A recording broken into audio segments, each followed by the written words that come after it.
Assalamualaikum warahmatullahi wabarakatuh. Kami dari kelompok 1 ingin mempresentasikan hasil kerja kelompok kami yang bertema Kerangka Kerja Manajemen Sumber Daya Manusia dari mata kuliah Manajemen Sumber Daya Manusia 1.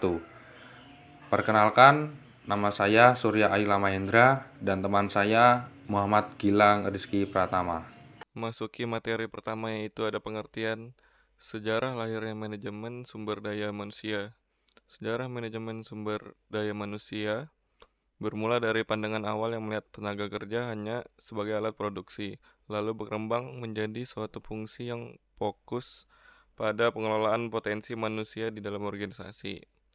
Abad ke-18 hingga awal abad ke-20, pada periode ini tenaga kerja diperlakukan sebagai sumber daya yang harus dikelola demi meningkatkan produktivitas tanpa memperhatikan kesejahteraan atau pengembangan individu.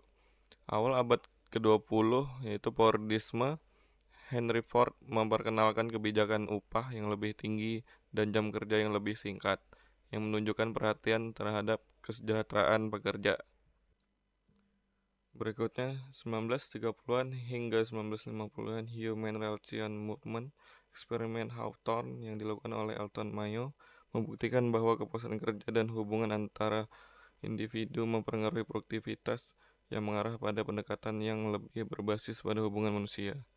1950-an hingga 1980-an, pada periode ini MSDM berkembang menjadi disiplin yang lebih terorganisir dengan fokus pada rekrutmen, pelatihan, dan manajemen kinerja. 1980-an hingga sekarang, MSDM mulai menjadi bagian dari strategi organisasi dengan fokus pada pengelolaan talenta dan pencapaian tujuan jangka panjang perusahaan. Era digital dan globalisasi, penggunaan teknologi dan data semakin menjadi kunci dalam pengambilan keputusan MSDM dengan penekanan pada keberagaman dan keseimbangan kehidupan kerja. Yang kedua, pengertian manajemen sumber daya manusia. Manajemen sumber daya manusia adalah bidang dalam manajemen yang bertanggung jawab untuk merencanakan, mengorganisasi, mengarahkan, dan mengendalikan kegiatan terkait sumber daya manusia di suatu organisasi. Ini mencakup segala hal yang terkait dengan karyawan, mulai dari perekrutan, pengembangan, evaluasi kinerja, hingga manajemen kompensasi dan manfaat. Menurut Handoko Tehani, dalam buku Manajemen Personalia dan Sumber Daya Manusia menjelaskan bahwa manajemen sumber daya manusia adalah penarikan, seleksi, pengembangan, pemeliharaan, dan penggunaan sumber daya manusia untuk mencapai baik tujuan-tujuan individu maupun organisasi. Materi selanjutnya yaitu pentingnya manajemen sumber daya manusia. Yang pertama, meningkatkan kinerja organisasi dengan MSDM yang efektif. Keterampilan karyawan dapat disesuaikan dengan kebutuhan perusahaan yang berujung pada peningkatan produktivitas dan efisien. Kedua, meningkatkan kepuasan dan retensi karyawan melalui pengelolaan hubungan yang baik antara manajemen dan karyawan. MSDM menciptakan lingkungan kerja yang positif yang ada gilirannya meningkatkan kepuasan dan loyalitas karyawan. Yang ketiga, pengembangan potensi karyawan. MSDM mendukung program pelatihan dan pengembangan untuk membantu karyawan berkembang dalam karir dan meningkatkan kualitas pekerjaan mereka. Yang keempat, mendukung strategi organisasi. MSDM menyelaraskan kebijakan dan praktik pengelolaan SDM dengan tujuan jangka panjang perusahaan. Yang keempat, fungsi-fungsi manajemen sumber daya manusia. Yang pertama ada perencanaan. Perencanaan kebutuhan sumber daya manusia untuk organisasi. Pertama, mereka bertanggung jawab untuk merencanakan kebutuhan SDM yang sesuai dengan strategi organisasi. Ini melibatkan penentuan jumlah, kualifikasi, dan kemampuan karyawan yang diperlukan untuk mencapai tujuan organisasi. Yang kedua ada perekrutan dan seleksi.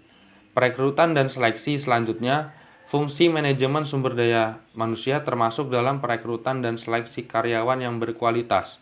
Proses ini melibatkan menarik calon karyawan yang potensial, melaksanakan wawancara, dan melakukan penilaian untuk memilih individu terbaik yang sesuai dengan persyaratan pekerjaan. Berikutnya, yang ketiga ada pengembangan karyawan. Pengembangan karyawan. Fungsi lainnya adalah pengembangan karyawan. Manajemen sumber daya manusia bertanggung jawab untuk menyusun program pelatihan dan pengembangan yang mendukung peningkatan keterampilan dan pengetahuan karyawan. Mereka juga terlibat dalam menyediakan kesempatan karir dan pengembangan jenjang karir yang jelas bagi karyawannya. Selanjutnya yaitu tujuan manajemen. Tujuan utama manajemen sumber daya manusia adalah untuk mengelola dan mengembangkan karyawan agar mereka dapat memberikan kontribusi maksimal dalam mencapai tujuan organisasi.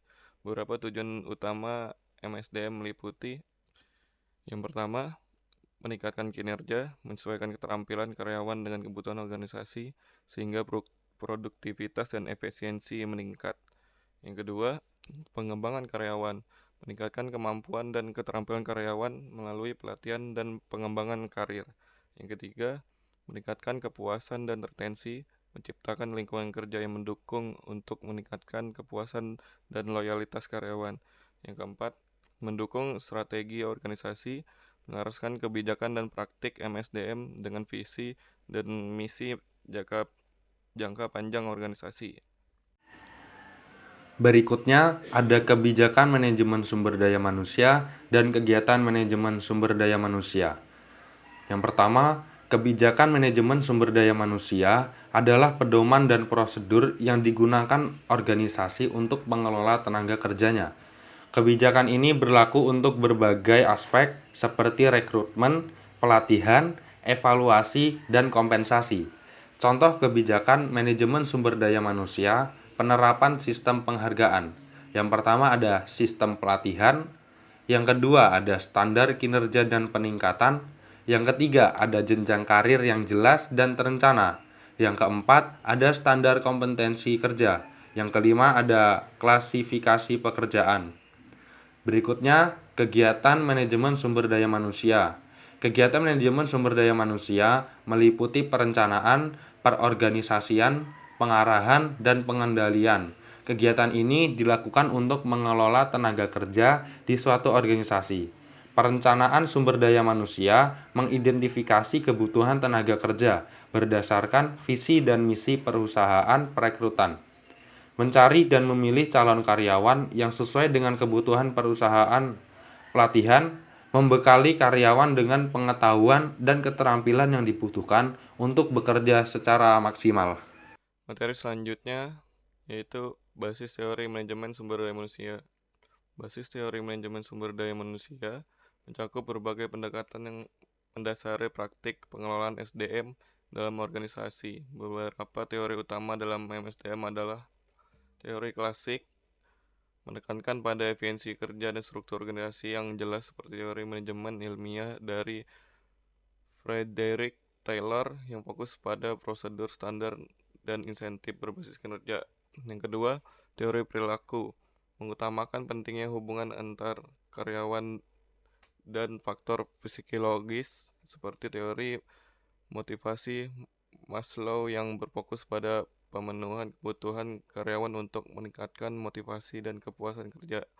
Tiga, teori hubungan manusia, diperkenalkan oleh Elton Mayo, yang menunjukkan bahwa interaksi sosial dan perhatian terhadap kesejahteraan karyawan dapat meningkatkan produktivitas. Keempat, teori sumber daya manusia strategis, menghubungkan MSDM dengan strategi jangka panjang organisasi dengan fokus pada pengelolaan talenta dan pengembangan kompetensi untuk mencapai tujuan organisasi.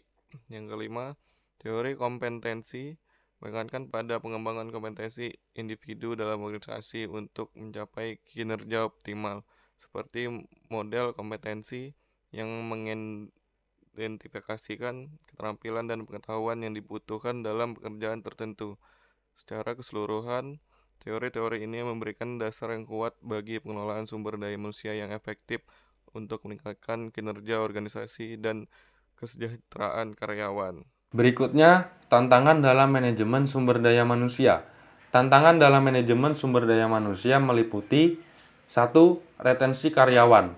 Pergantian karyawan yang tinggi dapat berdampak pada biaya finansial yang besar. Yang kedua, regulasi ketenaga kerjaan. Peraturan ketenaga kerjaan yang kompleks dan berubah-ubah dapat menjadi tantangan. Yang ketiga, keberagaman budaya, mengelola tenaga kerja dari berbagai negara dan budaya. Yang keempat, perubahan teknologi, mengadopsi teknologi baru dalam proses kerja. Yang kelima, kualitas sumber daya manusia. Kualitas sumber daya manusia di daerah tempat organisasi berada dapat berbeda-beda. Yang kelima, motivasi kerja. Motivasi kerja pegawai yang rendah dapat menjadi hambatan. Yang terakhir, ada tim kerja. Tim kerja yang tidak efektif dapat menjadi hambatan. Sekian presentasi dari kelompok kami. Mohon maaf apabila ada kesalahan. Jangan pernah menyerah dalam belajar, karena pohon besar pun bermula dari biji yang kecil. Sekian, wassalamualaikum warahmatullahi wabarakatuh.